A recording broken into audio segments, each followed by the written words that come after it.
I can never open a beer sneakily. It always makes that jingly jangly sound. We're live. Hello. We should be live.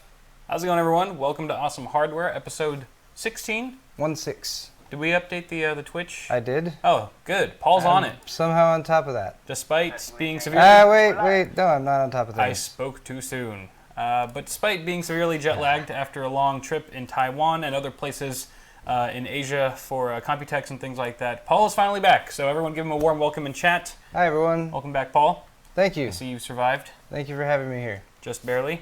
Your house looks different. We're at your house, Paul. So maybe he hasn't fully recovered quite yet, but he is at least well enough to carry on with the show today. I'm supplementing my alertness with coffee. There you go. Coffee, and then you're going to cancel it out with some beer. You might as well be drinking like an old school Four Loko. It's the circle of life. Yeah, before they got banned. But we have a good show for you guys today. Starting off with my half of the show, we're going to do a couple segments. I've got 3 good segments for you guys lined up today, and then we're going to switch gears to Paul's half of the show. I have segments too. Where he's got segments. We've both got pretty hefty segments, if you know what I mean. So, well, I guess first off, let's do some announcements because there are things to be announced. Yeah, we should announce things. So I think you've got a few of them, right? I was gonna say happy birthday to Coconut Monkey. Oh, that's Jay's writing buddy. Yeah. Yeah. It's his birthday. Happy birthday. I don't know. I mean, unless people are just jokingly sending him happy birthday messages, because Jay's been known to do that before. This is true. But I think that's legit. So happy birthday, yeah, Coconut Monkey. What else? What else we have? Oh yeah. I don't know. Something. Check it out. Can't really think about. Oh. Look at that! Look at that right there. You got glasses and mugs. Mugs and glasses, which are now also conveniently. I should remember for sale how to work on this. paulshardware.net. Yeah. See, my store has not only shirts and stuff like that, but also you can go up here and click on glassware now. I know, fancy. Look at that. And making me feel like poor people. Yeah, having shirts on my store. There's the English pint glass right here, which is more than a regular pint glass. It's like a pint glass with extra. And then there's English also the bastard. mugs. They have my new logo on them. This will soon be updated on my actual channel and all that good stuff. But yeah, check those out if you're interested. Of course, Kyle still has a store too, where you can buy shirts and and other inferior products. Other products that are yes. I do notice a problem with this glass though, Paul. What? What's wrong with the glass? It's kind of hard to see the logo. So I think that means we just need to fill it up with beer. We should do that. Yes. That would be good. Let's do that now. Let's crack her open. If you guys follow me on like Twitter and Instagram and stuff, you probably saw a picture of this ridiculous liquor store that I found down the street. They sell tons of good craft beer for pretty decent prices. So I stopped there on the way to Paul's house today and picked me up a Hyperion's Vanilla Stout from El Segundo Brewing Company. I've had this once before, and I never saw it again, so I got it because it's delicious. It's so good. Well, that sounds delicious. And El Segundo, yes, which is Spanish for the second. Yeah, I knew that. I'm guessing that's what it means. I think that's wrong. Kyle picked me up a beer because I didn't have any left here. This is a double nut brown.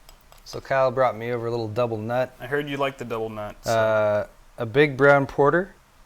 This is by Mammoth Brewing Company from Mammoth Lakes, California. Oh, I've actually had some of their beer before. Yeah, it's not too far from here. Further up north. I asked the guy what a good brown ale was, and he said, "Do you want a nut once or twice?"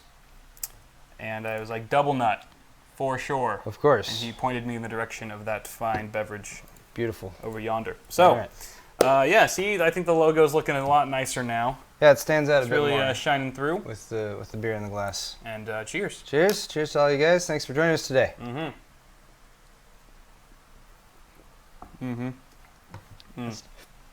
That's delicious. All right. Good. The guy was right. Pardon me. What's going on? So if you guys couldn't tell, I'm sort of I guess responsible for Paul in this episode and making sure that he stays awake and alert and he doesn't that he doesn't pass out basically. So let's just jump right into it then because if we linger too long, Paul's just gonna wipe out and his head's gonna hit the keyboard and it's gonna mess up the stream. I got back it's gonna be bad. the day before yesterday, and I'd normally be fine, but for some reason when you come back from Asia to California, at least in my experience, it's like right at this time of day that it hits you. At least for the first few days right after you get back, it's like 4:35, 36:30 time frame. You just like suddenly feel like I've been up for 2 days or something. Yeah. Anyway, but I'm good. No, I'm perfectly fine. Yeah, you sound chipper. You sound absolutely pumped. That sounds great. All right, so let's just use that right there to lead into our first segment of the day. Oh, we got segments. And we got lower thirds. Yeah. Yes, it's hot and heavy hardware. I felt it only appropriate to go with a segment like this, just coming right out of Computex in Taiwan. And I think some of the things I have on this list were actually shown off at the Some event, of them were. Some of them I did not even see, so it's almost like it's even news to me. I did as much as I could there, but I did not see everything. There's a lot of stuff to see. It's hard for one man to see it all. You need several tech tubers to cover everything. But so hopefully if you guys happen to, I'm sure a lot of you guys have seen this stuff already as well, whether it was at the event yourself, but more likely through other articles and other tech tubers and stuff. But I just wanted to touch on some of the highlights for me anyway. PC Perspective article here. Yep, PC Perspective, talking about the Asus 3800R. Beautiful monitor. This was all the rage at Computex. Asus? Oh, I'm sorry. Well, we got both of them. I switched over the switch to order a bit. What do you want first? Let's do the Asus first. All right, Asus first. Yeah. 3800R, 34-inch ultra-wide, 34 by 30. You say the words. And handing off to Kyle, it's the Asus 3800R, 34-inch ultra-wide, 3440 by 1440 IPS 21 by 9 curved G-Sync monitor. Ooh, nice. So they're really going with abbreviations here, trying to shorten down the names to make them easier to remember. And of course, that's not the full name of it. That's just the tagline to hook you that PC Per has used. And it's all true. Although I mean, you pretty much get most of the specs in that headline alone, which are quite impressive. And also, look at that stand. The stand of that monitor is just the stand's gorgeous. kind of nice. It's strikingly modern. It looks like you at least got height, tilt, and swivel. Yeah, it does. But I wouldn't expect pivot with a curved monitor. That'd be weird. Indeed. Ooh, but this is actually the one thing that was left a mystery was the actual refresh rate. But considering that it's using ULMB or ultra low motion blur, yes. Typically monitors with that feature, G-Sync panels only, are typically rated at anywhere from 60 to 75 and up hertz refresh rate. So you could guess or estimate or hypothesize that this is a higher than average refresh rate monitor. I could see them shooting for 75 with something like this. Yeah? Yeah, I mean, that'd be good. And honestly, 75 with G-Sync is very nice. Oh yeah, absolutely. Yeah. So let's have our fingers crossed for that. You also notice how thin the frickin' bezel is. I mean, you almost have to say, what bezel? I can't see. They've gone the extra mile to make it super thin. I think if you click it, it might enlarge, but it's just incredibly thin, which makes it great for a complete surround, like triple monitor setup if you want to get 3 of those bad boys in a row. Of course, albeit for the bottom bezel, which is a bit thicker to land that Asus branding right there. But altogether, a beautiful, beautiful monitor. Even the back has like that crazy design on it, which it's very kind of. I hate to say Transformers-ish. That's terrible. Well, but, this monitor was built by Michael Bay, so after 3 months it explodes. Don't give him credit for this design. All right, I won't. All right, but that's pretty cool. Yeah. There's an LG as well. There's an LG as well. Pricing, were you done with Asus? Only thing left to say about that is pricing still up in the air, but expected to be pretty damn pricey. Yeah. Because there's a lot of tech in that thing. 1200. That's least. My random guess. Yeah. All right. So the next one, the one I was supposed to talk about first, but I didn't, which I'll talk about now, is the LG 27-inch 4K FreeSync IPS monitor which does have a price tag attached to it of $599. So much cheaper than the Asus, but we're talking quite a bit of differences here. It's not 21 by 9, it's 16 by 9. 4K, it's pretty standard. 3840 by 2160. Now, I'll say right out of the gate here, 4K on a 27-inch. A bit small. Is a bit small, but I don't know. Windows 10 is supposed to do a lot of stuff, like good stuff for like scaling of UI and that sort of thing, especially for like going from 1080 to 4K, so maybe that make it kind of better. And you know, there's probably a handful of people out there that wouldn't mind using their monitors, like when they're doing day-to-day tasks, web browsing at like 2560 by 1440, for example, and just have the option to play their games at 4K. Yes. There's always that. So that is possible. There's some flexibility there. Again, you get FreeSync. It's AMD's version of G-Sync. It's their variable refresh rate. So you get some pretty smooth gameplay. However, it's only 60 hertz. Again, with G-Sync, like Paul was saying, similar thing with FreeSync, it is going to be pretty damn smooth still, but true enthusiasts might want to go further than that. You know, especially if they have multiple cards in there that they can actually push the frame rate above 60 at 4K even. They might want to be able to take more advantage of that horsepower. That's interesting. So. And also, I mean, 60 hertz would be the max. I would wonder what the range would be. That's been also one of the shortcomings of the FreeSync monitors so far, has been when you get down below like 30 FPS and what it does. But that's still pretty nice. So you can get that for 600. Yeah, I mean, it's pretty darn cheap for a 4K monitor, especially you throw in FreeSync in there. It's and IPS. And it's IPS, so I think all around a good deal. Yes. If you don't mind some of the other shortcomings, 5 millisecond response time, things like that. And let's just move on to the next thing. I got a couple more here. I want to point out to somebody in chat who's mentioning, I am not drunk. I am jet lagged. Anyway, moving on. Yeah, he really doesn't even need the beer. It's just for taste at this point. It's not even to the beer helps. Take the edge off. The beer makes me feel better. It gives him second wind. All right, so are we moving on to the next? Moving on to the next one. All right. This was also unveiled at Computex on day 4. This is BIOSTAR and their new gaming motherboard for Skylake.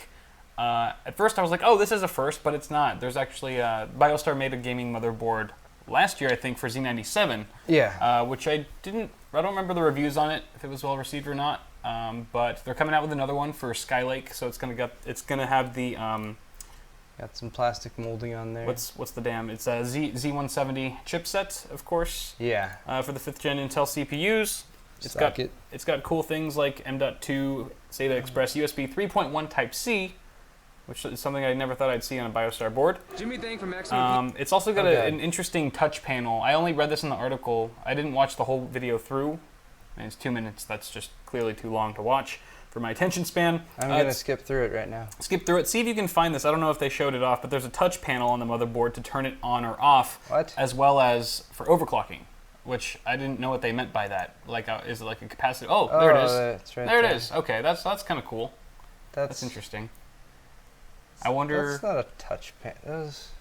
They look like capacitive. Those are just those little surfacey buttons. I don't know. So I forget. What they're called. That's a good question. Are they like capacitive, or are they? Do they just have buttons underneath that you still have to apply the pressure, and there's like a mechanical switch under there? But you know, BIOSTAR trying to break into that higher end gaming market for motherboards. It's got 14-phase power design. It's got 3 PCIe X16 slots, 3 PCIe by 1 slots, HDMI and DVI output, 8-channel audio, and it releases in August for about 220 bones. So 220? 220. Yeah, that is a higher range for BIOSTAR. Yeah. Yeah, I mean, the weird thing about what we're seeing right now with all these Z170 boards is that we still don't know we don't know all the detailed specs for the Skylake chips yet. Right. That has not been revealed, so it's not clear like how many PCIe lanes are going to be there. Yeah. I'm hoping they go above 16, but some of the layouts I've seen on a lot of the motherboards at Computex, I was like, you got 3 M.2 slots in between 3 PCI Express X16 slots. There's no way you're going to be able to do like a 2 or 3 way SLI configuration and use all the M.2 at once. You can only pick one. You can only pick one at a time. It's going to be a trade-off or something like that. But catch. I don't know. I mean, they can use switches and that sort of thing. I'm seeing 20 lanes in chat. 20 lanes is better than 16, I'll say. But sure. Still no 5960X, but it will still I'll take it. Give enthusiasts the ability to say, ha ha ha, I have many more. I mean, depending what. Yeah, I don't know. What do you think of the aesthetic? It's not bad. I mean, I'll say the green is subtle enough to be subtle. Is that green? Yeah, I mean, there's some green. There's a little bit of green. Like it's military. It's like the very dark military green on the DIMM slots. And I think the top PCIe slot. That makes more sense because I thought it was brown. I mean, first. It's not gaudy. That's like. Yeah. I think what a lot of more motherboard manufacturers are figuring out is like, just don't make it gaudy. Don't make some like big impression like design thing that people have to base their entire system around. Make it able to blend in with a lot of other color schemes because people don't want to base their whole system on a motherboard a lot of the time. That's like the opposite of MSI's theology with their crazy RGB. Was it No, it's not RGB, but their LED. The Godlike is RGB. Godlike, it is. Yes. Okay, that thing is nuts. It's epic. It is. I mean, if you're going for that kind of bling, it's red and black. I was like, they got to make a blackout version of it. Yeah. Make a blackout version with RGB LEDs. You can change the color to match whatever the hell you want. That's why I thought it wasn't RGB, because what's the point of having all those colors? Because they dance around and it's a light show. And they dance around. Systems that are built and have that, and they got a bunch of LEDs. I mean, they have a certain appeal. It's never anything that I would like run in my computer in my room or get old a pretty living fast. room or something like that. Yeah. But they're showy or whatever. You can never have your PC on while you sleep. Yeah, but I mean that's I gotta say design wise not bad by BIOSTAR there. It's It'll be interesting to see the reviews on this board to see how well it overclocks and if there's any stability issues or anything like that. Because if not, that's a huge step in the right direction. Yeah. Cool. Moving on to the next one. This is kind of a biggie. This wasn't any Computex hype or anything like that, but it was announced just the other day. Valve Steam machines, I'm sure you've all heard by now, are slated for release November 10th. Steams. Yeah. Steam machinies. Yeah. So there's been there was kind of a false start initially with Steam machines. A bunch of manufacturers hopped on board, and then it got pushed back. So it's finally looking like it's going to be coming out soon. And they got the Steam controller finally worked out. Yep, they got a Steam controller. So you guys all know what Steam machines are, right? They're basically living room targeted gaming PCs running Linux, and they're supposed to kick ass and play Steam games all day long. Yeah, it's like a Linux core with the Steam UI slapped on top of it. Pretty much. And so far, the two vendors that have stepped up to create the first Steam machines available are our favorite vendor, Alienware, and the folks at Cyber. Cyber spelled with an S and a Y. Cyber. What? Yeah, I'm not too familiar with them. Familiar with Alienware, however, and they're planning on releasing one unit that's going to be able to stream games at 1080p using a Core Intel processor. They haven't revealed which one, nor have they revealed which GTX card it'll be using, but it will have 2 gig frame buffer. Okay. Assuming most people are using 1080 HD TVs, you don't need too much hardware packed in there. Mid-range components should do the trick quite nicely, and it's going to be retailing MSRP for $449, which I think is a pretty good sweet spot for a mid-range option in the living room. Yeah, mid-range, and does that come with the controller? No, it doesn't. Nope. How much is the controller? It didn't say if it did or not. Do we have a price on the controller? Has that been confirmed? Actually, if you go to the our Google Doc, there's also a link in there for the Steam controller. I don't want to go to the Google Doc. You love Google Docs. Stupid. Also, Cyber is offering up 3 different machines from $500 to $1,500, about $1,500. That's going to be more tailored for 4K. Wow. Politically incorrect. There's no such thing as 4K gaming. I'm just on a roll. Last week, I called Ed from Sapphire Beef. Why? I was like, well, Beef's computer looks... I was trying to say Ed's graphics card is pretty beefy, and instead I said Beef's card is pretty... I almost said Eddie. And me and Matt lost it on stream. That's terrible. Beef! But yeah. Anyway. All right. Glad nobody noticed, though. Anyway, 4K gaming is what these higher-end Cyber offerings are going to be really tailored for. And you'll be able to use straight-up off-the-shelf PC parts to upgrade it. So you could install like a GTX 980 in there if you wanted to, which is kind of cool. There was no mention of that kind of upgradability option for the Alienware system. We all know Alienware as being kind of proprietary and lame like that, but Cyber at least is offering the option to go in there and swap things out. But let's move on to the Steam controller, because I think this might even be more appealing than the Steam machines themselves. It says right here it's going to be $39.99 pounds. Yeah. So I think that it's equates only to about available 60. in England. That's not what that means, Paul. Okay. It's designed in England. Yes. No. What? Okay. It's manufactured. Getting off topic here. But the Steam controller, I think I calculated 39 British pounds to be about $60 in real money. Okay. That's a bad joke. And I think that's pretty fair. That's what you pretty much get an Xbox One controller for these days, I think. Yeah, go ahead and trust but verify. Go ahead and verify that. Do 39. Yeah, it's about $60. $61.54 right now. Right. So you can pre-order the Steam controller as well. It's if you look at the design, it's very similar to that of an Xbox One controller. You got to read about this disclaimer here. Wait, Paul, come back. So, come back to us. Something about bonds. Getting off task. Data is provided by financial exchanges and may be delayed as specified by financial exchanges. Give us 20 minutes, guys. Paul's going to take a quick power nap, and we'll be right back. Super refreshed. There. All right, I fixed it. We've lost all control. Okay. Speaking of control, this controller. What are we talking about? Controller. Steam controllers. Yeah. It's very unique in several ways. 39 pounds. Why are you still stuck on the pounds thing? How much is that in dollars? Give it a rest. We just looked it up. I'm taking your beer. No. Can I have a sip of it? Oh, yeah, if you want to try. All right, yeah. Have a sip of yours. Ha! No more beer for you. What? You've been cut off. Are you serious? Yes. You're not cutting off my beer. Drink my coffee. That's pretty good, actually. Well done, guy at the liquor store. Good. Okay. So now that we've touched down back to reality. Steam controller. Yes. Thought you were going to say something useful. No.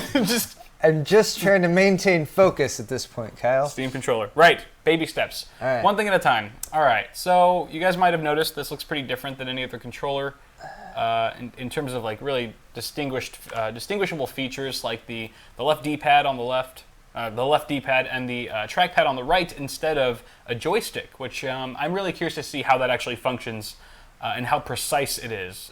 In the little trailer that they revealed of it, Valve claims that the touchpad, the trackpad, or I don't know what the hell they call it, is kind of a halfway point between a joystick and the comfort of a joystick, but the precision of a mouse. I don't know if the mouse claim is accurate. I want to see how precise exactly it is. It even shows typing. If you just right there. See, I had that queued up for you. You're on it.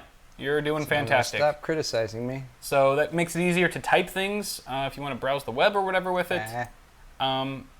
Again, people mostly in the living room will be interested in this controller, as opposed to people who just are comfortable gaming on their desktops.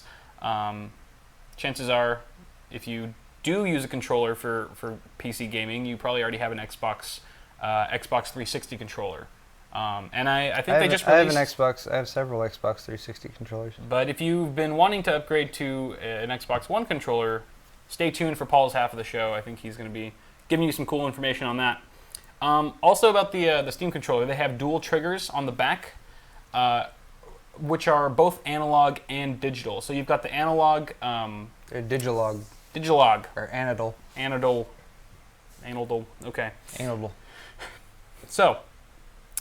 basically, the way it works is it has the full range, full analog range, and then at the very end, when you fully pull the trigger, it offers a digital click. Oh. So you can configure that any way you want, and this thing is fully customizable. If you want the reload button to be, the joystick pressing in or whatever, I think you can do that. So I think it was Ryan Shroud or someone at PC Perspective who was talking about this article said if you wanted to somehow configure it so that holding down the right trigger or pressing the right trigger pulls up your iron sights. Let's say you're in a first-person shooter, pull on the right trigger a little bit, pulls up your iron sights, but then actually pressing it down all the way causes you to shoot or allows you to fire. Or if it was accelerate when you're in a racing sim with the trigger and then doing that digital click, initiating that digital click actually creates like a turbo or something like that. So there's a lot of different ways you can kind of, I don't know, customize the button layout to your needs. You also see like, you see the grip, like where your ring finger and your pinky would go in that picture. That's actually a button. No, down. Pinky? Yeah, so like pretend like you're, yeah, that's a button. There's two buttons there, I think. Oh. And you can, so basically a good application for this would be if you wanted to configure that to be your reload button, you'd actually never have to take your thumb off of the trackpad. You could still move around while reloading instead of having to, you know, stop moving or stop looking around and hitting the reload button on A or X, the X buttons on the face of the controller. So it just gives you more flexibility and more efficiency, I guess, with your gaming. But remains to be seen how this all comes together and works out in the end. I'll try one out. You'll try one out. I may or may not pre-order. I don't know. We don't have contacts at Steam. It's too bad we can't just call them up and be like, hey, I make videos. I mean, we could do that. They would just say no. Wouldn't listen to us. No, they wouldn't. They'd be like, do you have a problem with your account, sir? And I'd be like, no, I make videos and send me free shit. And they'd be like, okay, I'm sorry, we can't do that for you, sir. Or that's as far as the simulation has gone. And then your rebuttal to that would be, Steam controller. Ah. And then they'd probably give you one. That might convince them. All right, but let us know in the chat what you think of the Steam controller. You guys already have. Let us know if you're excited to see it, to play with it, to use it, to be it. No, scratch that last one. But moving on to our last bit for hot and heavy hardware. What? What are you doing? There was another thing I should have gone over to for the Steam controller, but I never did. Well, it's too late for that, Paul. It is too late. That's right. There was just two other pictures, and I've just shown them to people, so looks like I've made up for my shortcoming. Okay. All right, let's talk about Corsair unleashing the Bulldog. Right. DIY 4K gaming PC. This article's from Ananditech. This is an Ananditech. Thank you, Ananditech, and all the folks there. Did you happen to see this at Computex while you were there? I did. If you can remember. Okay, good. Indeed I did. Okay, the memory's coming live back. in person. I have some video of it. Nice. I haven't uploaded it yet. Okay. Can do that soon. Does it suck? It's larger than expected. How big? It's like yay big. No, wide. Really? Yeah, it's pretty substantial. Wow. But it's like you can fit. Granted, it's a mini ITX board, but you can fit two water-cooled cooling systems in there, like all in one. So you can have a water-cooled GPU and a water-cooled CPU. Right. And they have a pretty cool little special unit in there to water-cool the CPU unit. And the GPU you can use with their new I forget what it's H10 no 105 bracket, HG10. HG10 the bracket. HG10 water cooling bracket that can go on there. So, I mean, yeah, you can fit a whole double water cooled system in there, which is kind of cool. It seems like they're really focused on performance above all else in a relatively small form factor. Yeah. So would you say this is like for 4K gaming in the living room? Yeah. So I mean, for the size, I would say you'd better be putting some decently high-end hardware in there, because if you're not, there's probably other cases that are a bit smaller. The other thing about it is that if you look at the lines on it and the color, it's fairly angular and aggressive. You know, it looks like an ROG product or something like that. It does, yeah. And some people, that might be a little bit much for the living room, depending on how your living room setup is set up. Right. Do you know if can it stand horizontally? It doesn't look like it can. I don't think so. I feel like that was a really bad move, not allowing that feature, just because if it's going to be in the living room, sometimes you want more vertical space, or you're more limited on your horizontal space, but you know, you can put it right next to your TV and stand it up straight, and that usually works out pretty nicely. So I'm actually really surprised that they didn't offer that feature. It comes with a nice little power supply, and they're selling this little power supply separately too. It's a gold SFX power supply. Yes. 600 watt, 80 plus gold rated. So pretty much good enough to run anything. You know. Do you know if it's it's fully modular? Yes, that's nice. It's fully modular. It's black and white. So here's that special little CPU cooler system. Okay. It's got like a blower style fan. Yeah, it's a blower style fan, and it's meant to just kind of hover just right above the CPU. So I thought that little guy was kind kind of a unique little design. Okay. I don't know. It wouldn't really apply to other systems besides the Bulldog. Maybe some other small form factor systems. Oh wow, yeah. It could work in, but yeah, you can see it. Like 150 watt TDP. Cools internal components, just because probably it's so close, right on top of the motherboard VRM and stuff like that. And then there's HD10. So I think you also use an H55 cooler in tandem with their liquid cooling bracket. Yeah, because the bracket's not terribly. The bracket's like, what, $30 or $40 or something like that. Right. Okay. And you don't have to use an HG10. You can use, or the H55. You can use another, as long as it's got the Acetec based cooler with that bracket on it. I think it works with that. Anyway. Cool. I don't think, and I don't know if that is a final version. That might be subject to change, the way it looks, or depending on user feedback, they might go back to the drawing board a little bit with the design. I'm not sure. Yeah, that one I don't recall. But looks like a very niche product, very interesting yet very niche product that will only appeal to the few folks out there that maybe have 4K TVs in their living room. Which, if you have that, I hate you.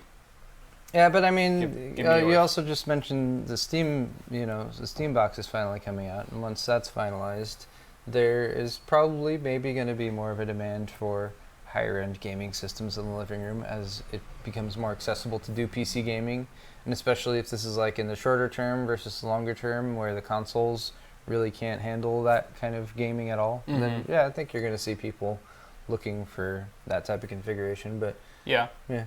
Would you say it's about as big as an Xbox One? It's larger. Oh, really?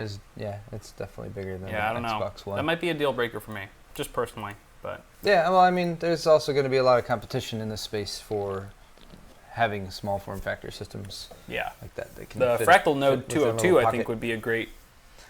That was an interesting little system for that. But okay, that pretty much does it for Hot and Heavy Hardware, guys. Yay. Thank you for tuning in for that. We're gonna switch gears here and move on to our next segment. Like I said, I've only got 3 of them because they're gonna be a little bit lengthier this time around. But the next one, as always, it's the ever joyous Pimp My PC. Oh, just timing on that. Woo!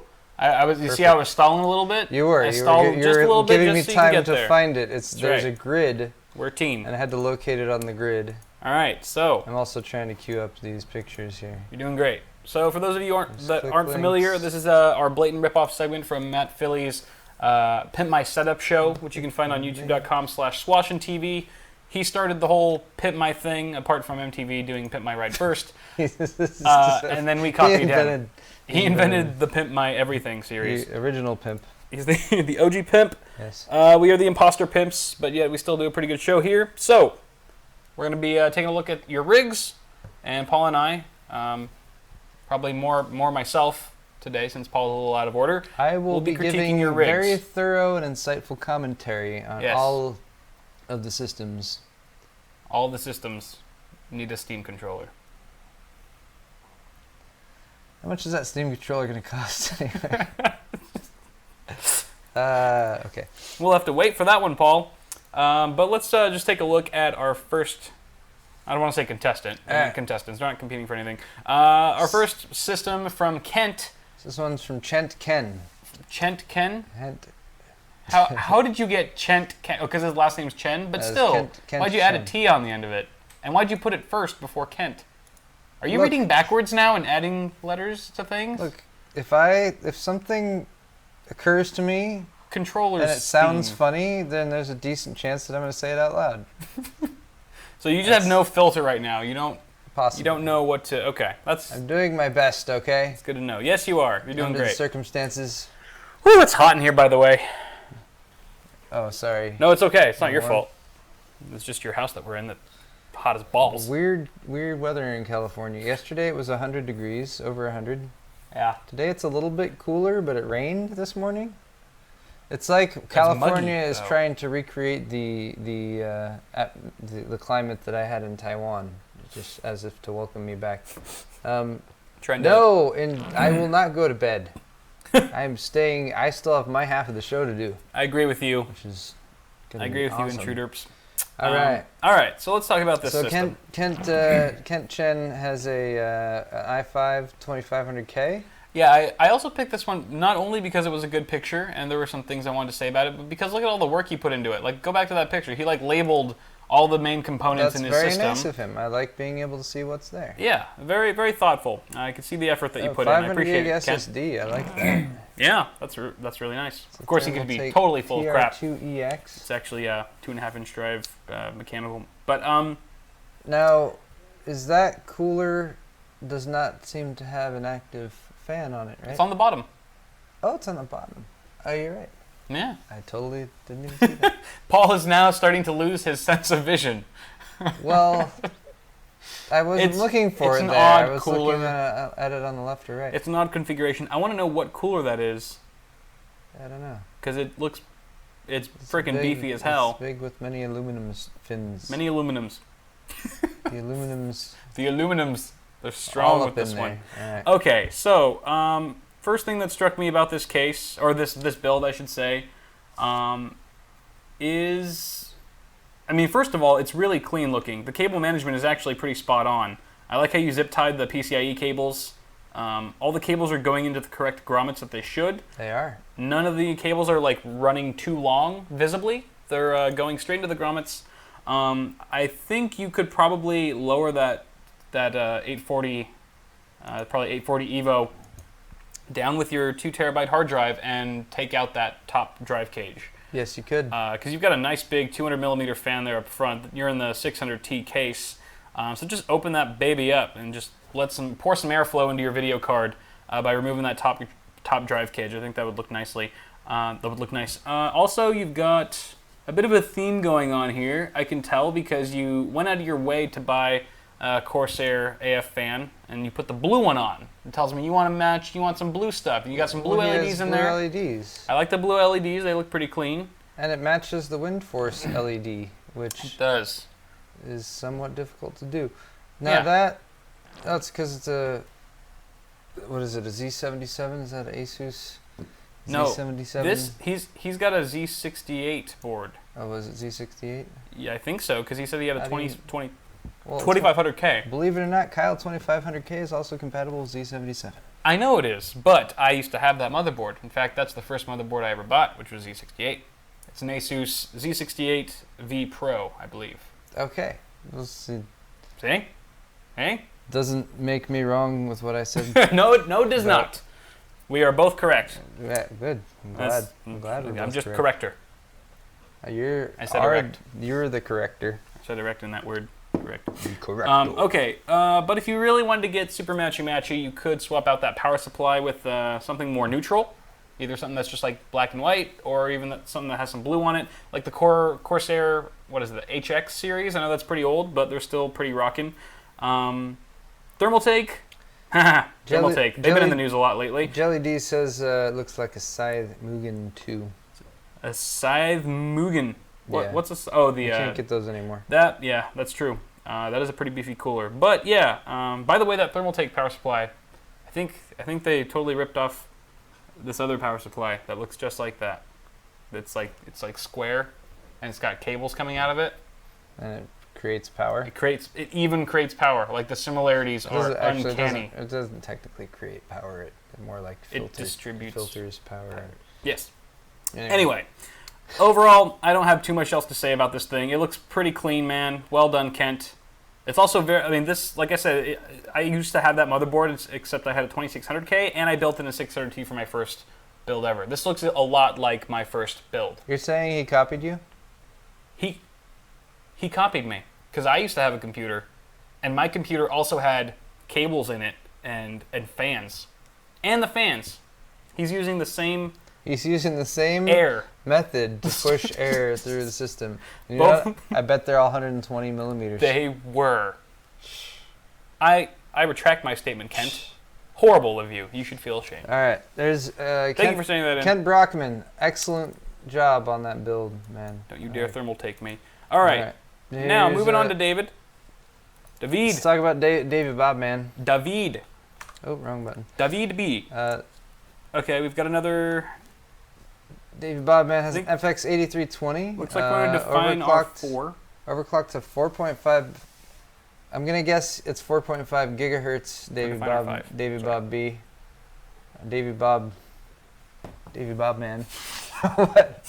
That's his Twitter handle, is Davy Bob Man. Yeah, 4.5 gigahertz, which, yeah, if you run in an A320 or any of those, you should be overclocking. GTX 770, it's a Define R4, as he already confirmed. Okay. All right. First off, I think your computer overall is a bit squished. Squished? I think you just need to stretch it out just a little bit. What do you mean squished? I mean, you know, just everything looks a little compressed in. Like, he just needs to widen it more or less. Oh, well, honestly, I think that might be a little compression on the photo or something like that, because the NZXT, that should be a circle, and it looks a little bit more like vertically ovular. Yes. I was actually... It's more of an oblate spheroid. I was joking and referring to the aspect ratio of the picture. So you were actually making a joke there, or did you just realize this? I was making a joke. I had not looked at this picture prior. I know. You had. So I know. I'm not accusing anyone of anything. Good. Just covering my ass. We can just agree to agree. So that we're in agreement. All right. All right. So again with the blue and white theme, although the power, the PCIe cables aren't matching at all. They're not doing it for me. Replace the reds. Get some white ones. Actually, get some black ones because it'll match your ATX 24-pin cable. Do you ever feel like? Tell me if you agree with this. What? Like the ATX 24-pin cable and the PCIe cables they're like a belt and shoes. They should match. Yes, they should match. They should match more or less. Whether they're the exact same color. Like in fashion, how you can go against fashion. This is being recorded, so we're good. You can, right? Yes. Because, you know, you're not, there's rules with fashion, but if you do it right, you can break the rules. I would say it doesn't always have to match, and there's ways that you could get around it. Yeah, just as a general rule of thumb. I finished that thought. As a general rule of thumb. Finished that thought. You finished it. Okay. And part of it was Is there more than one picture here? Just one picture. Just the only one. I think this is just one. I like how you're taking advantage of the Define R4 by sticking a radiator in there. Yeah. I think you do have a lot more room, though, for push-pull there. So, I don't know. But, I mean, push-pull for what reason? More airflow to the video card, to the other components. Possibly looks cooler. With the array of fans in this system, I guarantee there's no problem with with temperatures for any of these, unless you're going crazy. But if you want to make it look cool, I think adding some fans in there would make it. It just makes it a bit more. Might make it look a little bit cooler. A little cooler. But don't do it because you think it's going to massively increase your cooling, because it's not. It'll just massively increase your cooling factor. Yes. How cool it is. Cool. They're saying that it sounds like you're sharding, by the way. Oh, sorry. It's also being recorded in the chat. I do this weird throat clearing thing. I remember the first time I ever did it when we were working at Newegg. It was like I'm used to it now. When Anna, like our old editor at Newegg, she had only been working there for a week, and she heard me do it for the first time, and she was like, "Are you okay?" And I was like, I didn't even notice I had cleared my throat, and I was like, yeah, "What do you mean?" She's like, "Are you about to throw up?" And I was like, "No." Yeah, so I don't know why I do it. It's just sometimes it's force of habit. It's probably, people didn't notice it before because we were using a mic in front of us. Now that we have labs and it's right here, it is directly on top of where the noise comes Yeah, exactly. From. It's like resting just beneath my Adam's apple, so all right. I'll try not to do it as much, guys. I'm not doing it to freak you out. Forgive me. Sorry to distract.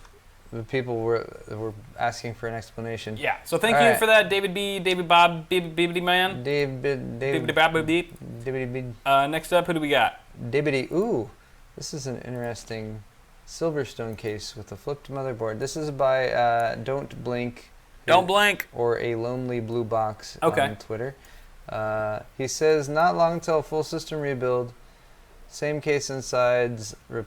He's gonna replace everything that's going on inside here. Cool. Now,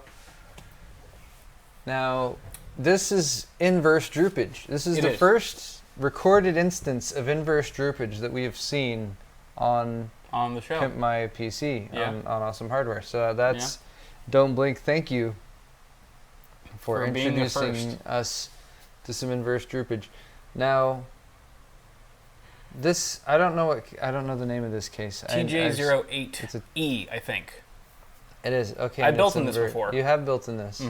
It's an inverted. It's a micro ATX. Micro ATX. But he's got a mini ATX. There's a mini ATX in there. So that's why it looks so empty. All right. So don't blink when you replace this. Get a micro ATX board. I agree. Get one. Yeah.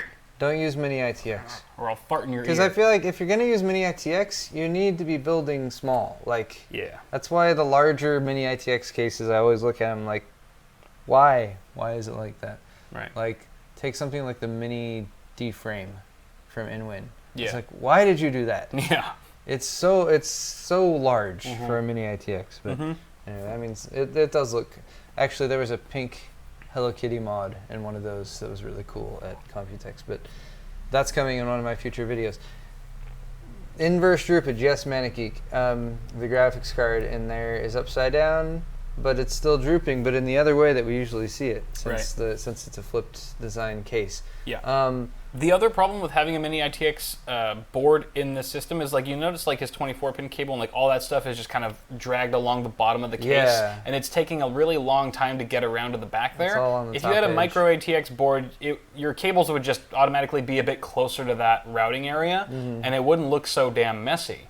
Yes. It'd be a lot easier for routing and stuff. Also, I think the CPU cooler probably, if you can, turn that 90 degrees. Guarantee you can't? He can't. Yeah. Is it because it's AMD? It's because I think of the motherboard and the CPU placement on the motherboard. Oh yeah, I just mean if he gets a micro ATX board in the future. If you got a micro ATX board, he's probably fine. But this is a problem with a lot of the mini ITX boards that have come out, and I don't know exactly which one this is, but a lot of them had the CPU socket placement just way too close to the RAM. No, or the video to card. the video card slot, the PCI Express slot. So that's probably the only way that he can have that cooler, because I think that's a Hyper 212. Looks like it. But yeah, get a micro ATX board, rewire everything, and turn your cooler sideways once you get the micro ATX board if you're going to reuse that cooler, and it'll be much better. But yeah, we need an update on this in the future, I think. Yep. All right. Thanks for sending that in, Lonely Blue Box. Thanks, don't blink. Moving along to Sergeant Ballistic. Next up is Sergeant Ballistic. All right, this is Brian. Big old Brian's system right here. He's got a nice looking. See, there's just so many wrong things about now, this. This has a name, Kyle. What is it? What's this named? It's a Project Arashikaj. I'm probably butchering that. Arashikaj. Arashikaj. No, I don't know how to. It's Arashikaj. It's Project Arashikaj. It's Japanese, so I want to say it's Arashikaj. Arashikaj. No, you gotta add an O at the end. Arashikaj. That's very interesting. All right, let's just make our own anime now. Maybe we should just show people what the hell this case. Yeah, sorry, Sergeant Ballistic. Brian, Brian has effectively renamed his case. Brian, like me, got the Sabertooth Blanco Sabranco.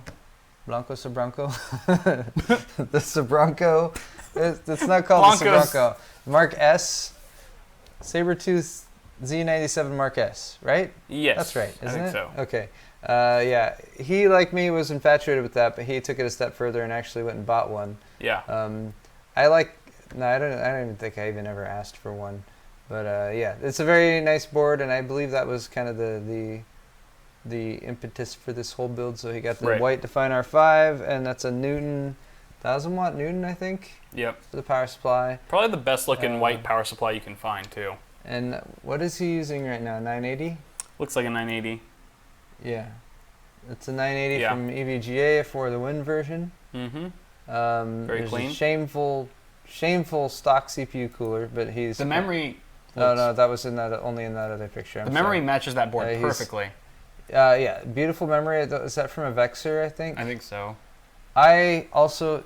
Guys, I have a bunch of CES... I have a bunch of Computex stuff that I still am doing, so I hope you guys don't get too bored of it. But I have some really cool footage of a Vexer. Mm-hmm. Yeah, sorry, but yeah, Enermax, the white version of the TF. I can't remember any of the model. Twister? Yeah, the Twister. Twister something? Yeah. Oh yeah. It looks really clean, man. I just love how the board almost blends into the background of the case. Yes. And it almost makes it look more like one piece. I don't know. It looks like it's congealing very nicely. I love the cooler on there. I would say your cable management's awesome, but you don't really have any cables plugged into the power supply. Well, I guess you do. You have a couple there. What? Yes, he does. Really? Oh, the power supply. Well, right. Why is it plugged in up here? I think he's planning on sleeving. I have the same issue with my Newton right now. I need to sleeve it. Yeah, I mean, if you sleeve the cables in this thing, make it black and white, and maybe, I think black and white. Just go black and white. Maybe add some. Maybe you don't even need to add gray in there. There's not really any gray in the rest of the case, other than the video card maybe. But yeah, some black and white sleeved cables there. Remove that top drive cage. Open up some airflow. Geez, I think you're pretty set, man. It looks pretty good. I think so too. Yep. Well done. I'm glad to see it coming along nicely. So. Beautiful work. All right.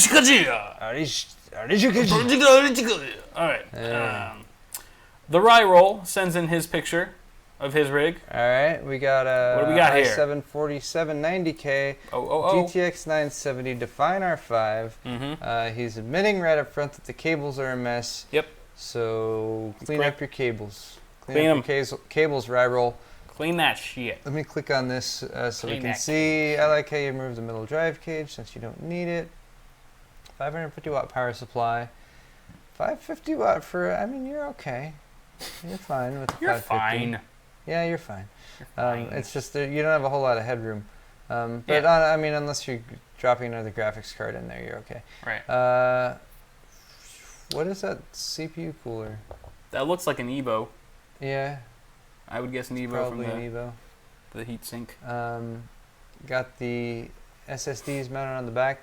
See now, this is just my personal taste, but it's because when I have everything installed, I like to be able to see all the hardware, like especially if it's a side window. Yeah. I take my SSDs and I put them in the drive cages here. Yeah, I think I would do that too. That's just so it can be like, look, and there's my SSDs. Yeah. Granted, you can see them here in this picture. And there's nothing wrong with mounting them behind the motherboard at all, but I agree. It kind of looks a little empty in the drive cage to see only one drive in there. I would throw them up there, show them off a little bit more, and you're not even going to hurt yourself as far as cabling. Cabling, yeah, you can still route them right back there, and you know they're not going to be hot or anything like that. Right. Speaking of cabling, I think it could be tidied up quite a bit, especially with the PCIe cable. I mean, you've opted for one of those PCIe cables that has two connectors on the end of it, so you only really have one cable that you have to deal with, so it makes routing that much easier. But I think you've routed it to the very bottom grommet near the power supply, when I would actually suggest routing it to the grommet just behind the video card itself, the obvious choice, I would think, because it's just the closest grommet to your card, to that pin. So yeah, do that, because it looks like it's just traveling too far of a distance, and it draws the eye to that part of your case first. It can be very distracting, and then my eyes start following. Oh, where's this cable leading? It's like an arrow in a way, aesthetically speaking. Apart from that, color coordination. Very feng shui. Very feng shui. Gotta avoid the arrow though. Ketchup and mustard cables. You guys know how I feel about those. Hate them. Yeah. Get rid of those. No. Trim the little yellow tag off of the cable. Is that what that is? Yeah, that yellow tag is the cable coming from the fan on the Hyper 212 or the Evo or whatever it is. Just trim it off. I know it says don't trim it off, or I don't know, it's just something. Just trim it off. Yeah, get rid of it. You're never gonna need that there, and it's never gonna help you. Right. And I even really doubt. Oh, is the audio okay? Yeah, the audio's fine. Yeah, what's wrong with your audio? What are you talking about? Huh? Burley? I see levels right here. I hope the audio's still fine. All right. Cool. Is that all for this one? All right, Roll. Thanks for sending that in, man. All right, next up we've got Enrique Oliveira. Henrizzle. Now he says he's thinking about adding a custom loop, but other than that, he thinks it's perfect. I think he might be pulling our leg here. A little troll. A little bit of trolly. Troll and troll. But there are plenty of ways he can improve this system. First off, by dusting it. No, okay. this is a very outdated system, and there's nothing wrong with having a very outdated system, but let's just be succinct here. Watch your video that you just did about your neighbor's computer, and do that here, and that's all. Pretty much. Don't go anything beyond that. Don't spend any money on this. Don't try to improve anything. You know, sleeved cables would really make this system shine. Don't add an SSD. Don't do anything. Save and buy a new computer. But honestly, this is mostly a troll thing. Kyle, why did you choose this? Because it's funny. Because it's funny? It's funny. You're feeding the trolls. Feeding them. Enrique. They got to eat. Henrizzle. You got to eat them trolls. All right. Thank you, Henrique. Tony Diacatos. Tony, this is one of our last ones here. He built this for his dad's birthday. That's very endearing. Happy birthday, Dad. You're a good son. But your cable management is in need of help.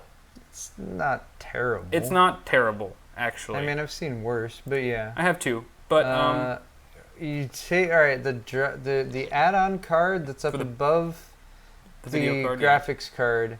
Move all the way down to the bottom. Yeah. Move that down to the bottom because you have some cables coming off that, but it'll be a lot easier to tuck those away. Just route them down with your power supply cables. Mm-hmm. It will also remove that from being directly above the graphics card, which isn't necessarily going to be the best spot for it. Mm-hmm. I mean, the only advantage to having it up there is it's probably only using a single by one slot, which is probably all it's designed for. Right. And yes, maybe efficiency-wise that's okay, but you're not going to lose anything by moving that all the way down to the bottom. Yeah. Can you? He doesn't say what video card that is, but I hope it's a 960. Yeah, I mean, you got a CX430. If it's a 980, God help you, and get a better power supply. Yeah. But if it's a 960, you're okay. It's not a 970 because the 970 EVGAs are blue. How large can you make this? Enhance. It's a 780 or 700 series. Oh, it's a 700 series. Okay. Yeah. As long as it's not a 780. Yeah. I mean, it's a CX430 is a solid power supply, so it's probably fine. Yeah. I just hope you're not overclocking on that. Yeah. Just check the TDP of your card and make sure that you're. That would definitely be the operating. thing I would upgrade on here, though. Might be the power supply. Yeah. Yeah, because I mean, if he's got a 240 or was that a 280 liquid cooler on there, he's probably doing some overclocking. I would hope so. Which means if you're overclocking your CPU, chances are you're just cool with overclocking in general. You might be overclocking your video card as well. Yeah. If that's the case, 430 is not going to cut it. I'm sorry. I would also move. Hold on, there's a sled up here. There might. All right, there's either a front panel thing or something going on in this top 5 1/4 inch bay. But I might move. Move that optical drive up. I don't know. There's not a whole lot you can do about it. I would want it on the top, but you probably can't put it on the top because something else is there. People are saying it might be a GTX 750 Ti super clock or something. Yeah, that would make sense. Then you're probably okay. Yeah. Then you have headroom. Oh, Super Cookie said it's a G3258, so you're okay. Then I hope that was a. Then I really hope that cooler came for free. It was a leftover. Or That's some heavy-duty cooling for a G, for that processor. Yeah, because it's a dual core. That cooler costs more than the processor, and that's usually against the rules. It looks like it could be like something from an older build or something like that. Yeah, maybe for repurposing it. He said it's for his dad, so. Yeah, I mean, overclocking a G3258 is a very good idea. So you do want some decent cooling on there. Right. But it's hardcore. Yeah. Hardcore cooling. All right, thank you, Cookie. Appreciate that, Tony. Indeed. And I think that pretty much wraps it up. I just wanted to give an honorable mention to buddy Edgar. But whatever you posted, or whatever you put in your thing, doesn't work. Doesn't? It wasn't pulling up. Yeah, the page does not exist. Okay. For some reason, it was going to show off a pretty rig. Has excellent cable management, some nice, little bit of nice paint job and stuff. But the link isn't working, so I'll save it for next week. Okay. That's going to wrap it up for Pimp My PC. Thank you guys so much for sending in those pictures. Really appreciate checking them out. PC. And I think on that note, we're going to move to news. You're already over an hour. I'm already over an hour, so let's just fly through these. We're going to fly. Because I want to be respectful of everyone's time here. So, first off, the developers, indie game developers in particular, have been hit pretty hard recently with Steam's new refund policy, which basically says that any gamer can refund their game at any time, or not at any time, but for any reason, basically. As long as they haven't put in over 2 hours of gameplay into that particular game, you can just refund it full money back, guarantee. Yeah. As long as it's, I believe they said... This is a Hexus.net article, by the way. Yeah, right. Hexus, thank you, Hexus. Can't be more than 6 months since you bought the game in order for you to do it. The problem with this and why it's hurting developers is because a lot of these indie games can be beat in under 2 hours. So you've essentially got penny-pinching Steam users that are buying these indie games, playing them all the way through under 2 hours, and then returning them.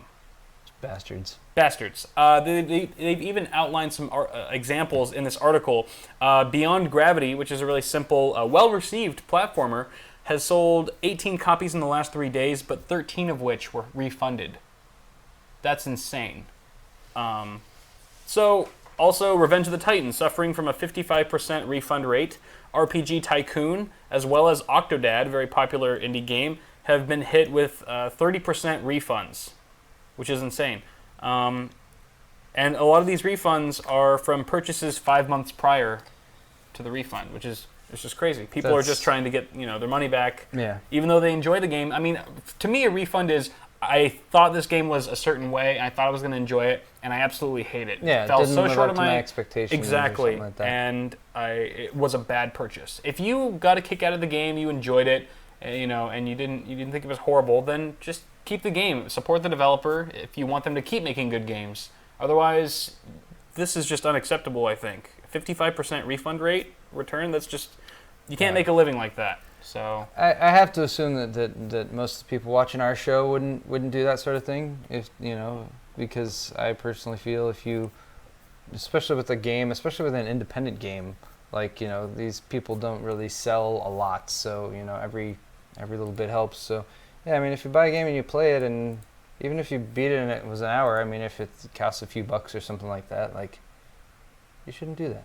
Yeah. But, I don't know. Is there been any response from Steam, or Valve? Are they going to step in and? It's probably too early to tell, but yeah. They haven't really come out and spoken about it yet too freely. But yeah, I just think what Paul said. All right, so don't do that, people. Don't do that. If you have. Next up, the 390X has been confirmed as being a rebranded Hawaii GPU. Hey. A lot of us saw this coming. There was actually a picture of a retail box that had been leaked. It was an XFX video card of the R9 390X. And XFX on the box, stopped making power supplies. You're right. And on the box, it said advertised 8 gigabytes of GDDR5. Yes. As we all know, the Fiji cards using the Fiji GPUs will not be using GDDR5. They'll be using HBM. AMD is the first one to take advantage of that with their flagship cards. So that tells us pretty much all the flagship 300 series cards are going to be rebranded Hawaii GPUs, which is what the 290X, for example, was using. So this is kind of, I don't know, unfortunate news to people who might have been expecting to buy into a new line of architecture with the 300 series. But on the bright side, you might get some cheaper prices that way, and we're going to be talking about that right now. Now, yes, because there's just a bunch of leaks that have been happening with the 300 series in particular, including prices. Price leaks. So we've got a full list. Just go ahead, scroll down, Paul, until you hit the prices. Here they are. Most notably, the 390X at 8 gigabytes of GDDR5. Enhanced Hawaii XT. $389. So what does that tell you about that price? I think maybe that the performance is closer to a 970, a GTX 970. Yes. Yeah. Well, yeah. I mean, a 290X will beat a 970. Not always, but it can. But if you add 8 gigs, then it certainly makes it much stronger at higher resolutions. Yeah. Assuming that enhanced Hawaii XT has been refined and that maybe they can run at higher clock speeds and everything, shipping both of those cards with 8 gigs makes it pretty compelling. Yeah. 389 would tell me that it will beat a 970 like across the board. Yeah. And not beat a 980, which is kind of expected already. Yep. A 398 gig for 330 is kind of meant to be like, hey, for $330 you could get a 970 with 3.5 gigs, or you can get Yeah. an 8 gig Exactly. 390. That's kind of fun. Right. And then even down at the lower ends, like the Pitcairn and the Tonga Pro, granted, those are slightly older, as far as like when those actual GPUs came out. Yeah. But the prices come down so far on them compared to what they were originally. Yeah. I mean, a Pitcairn, that was, what was that originally at? The 78 7850? or 7950? Or 7870? I can't even remember. But yeah. It escapes me now. But yeah. I mean, AMD's doing what they've done before, which is they're shuffling this all around, they're rebadging some cards, but ultimately it's going to shake out that the cards are going to match up to beat NVIDIA and hopefully put a little bit more pressure on them in the lower end. Right. And then the other news that I believe is the next story. Yeah, so that gives you a little bit of an idea of what to expect with the 300 series. But what about the actual Fiji GPUs that AMD's been raving about that most people are awaiting? They have been officially named the Fury and the Fury X video cards. Those are the branding names, the marketing branding names, using the Fiji Pro and the Fiji XT GPUs respectively. Among the two of those options. Yeah. And there's a bunch of specs that were revealed for it. Pretty much every spec, all the important ones were pretty much leaked. If you scroll down, I think they're there, so people can see them. All these? Yeah. So the Fury X is going to come in a few different versions. There's a water-cooled version and an air-cooled version. Yeah. The Fury is air-cooled only. And the idea here is that AMD is taking these cards, and since... I mean, I have to assume that this is based on the performance and based on also pushing the launch dates back, because we've been supposed to see these for quite a few months now. Right. That they've managed to get these to the point where it's going to be a serious challenger to like a 980 Ti or a Titan X, and hopefully that's the case. Yeah. Because these are using some pretty next-gen crazy stuff like the HBM high bandwidth memory that we've talked about before. It sits on the same little substrate, or I'm using the wrong word there, but to connect very, very closely to the GPU itself. Yeah. But 4096 stream processors on the Fury X. It's got twice the number of ROPs as the 290X. Yeah. It's pretty sweet. GCN compute units. So these come in clusters, and then there's 64. I think there's 60. I forget how many stream processors there are on each. If you divide this by this, it will tell you. So yeah. GPU frequency 1050 megahertz. The memory is what's crazy to look at. It's only going to be only 4 gigs, but it's so freaking fast. Look at that interface. That's what makes up for it. So 4096-bit interface, and I believe this is going to sit on 4 different packages that connect at 1024 each. So it's 1024 by 4, and that's how they get to 4096. Yeah. Memory frequency also seems like it's lower at 500 megahertz, but again, because it's that HBM and because it has such a wide interface, you get an effective, much greater throughput. Yeah. So a gigabit per second effective memory speed, but 512 gigabytes per second memory bandwidth, and that's as compared to the 290X over here, which had 320. Yep. So they did the math here at WCCF Tech. And they concluded that the Fiji, flagship Fiji, is 54% faster than the 290X. But if you see there that the power efficiency is just ridiculous, because you're only taking up about 10 watts, additional 10 watts over the 290X to get 54% the performance, which makes the Fury X 48% more efficient than the 290X. And that's been somewhere that AMD has been lagging behind NVIDIA. Exactly. And something that NVIDIA has been able to kind of hold over AMD is like, well, even if you can get a little bit more performance for even the same price or a few less dollars going with AMD over NVIDIA, your power bill is going to pay for it, because a lot of them are much higher TDP cards than like a 970 is, for example. Yep. But so they're finally catching up to speed there in that realm. And then lastly, the thing I want to talk about were leaked benchmarks for the Fury X. This was from who? Tweaktown, yeah, I think so. Basically, these are OpenCL benchmarks. There's no real like hard gaming benchmarks except one, which was in Manhattan benchmark in GFX Bench. But I'll get to that in a bit. So you'll see the first one was the Ocean Surface Simulation, the R9 280X. Well, actually, yeah. Basically, you've got the Fury X beating out the Titan X. AMD Radeon graphics processor. It's confusing now with like X, like the X moniker or whatever being added on the end of all these flagship cards. Like, there's 26 letters in the alphabet. Why did AMD have to go with Fury X like the Titan X? Oh God, Tweaktown. Oh Jesus. Really, Tweaktown? Don't do that. Ever again. This makes me not want to go to Tweaktown when that happens. Bunch of tweakers over there. So it outperformed the Titan X in that first test. The second one, it didn't do very well, which was face detection. So face detection, not very good for the Fury X. That's this one.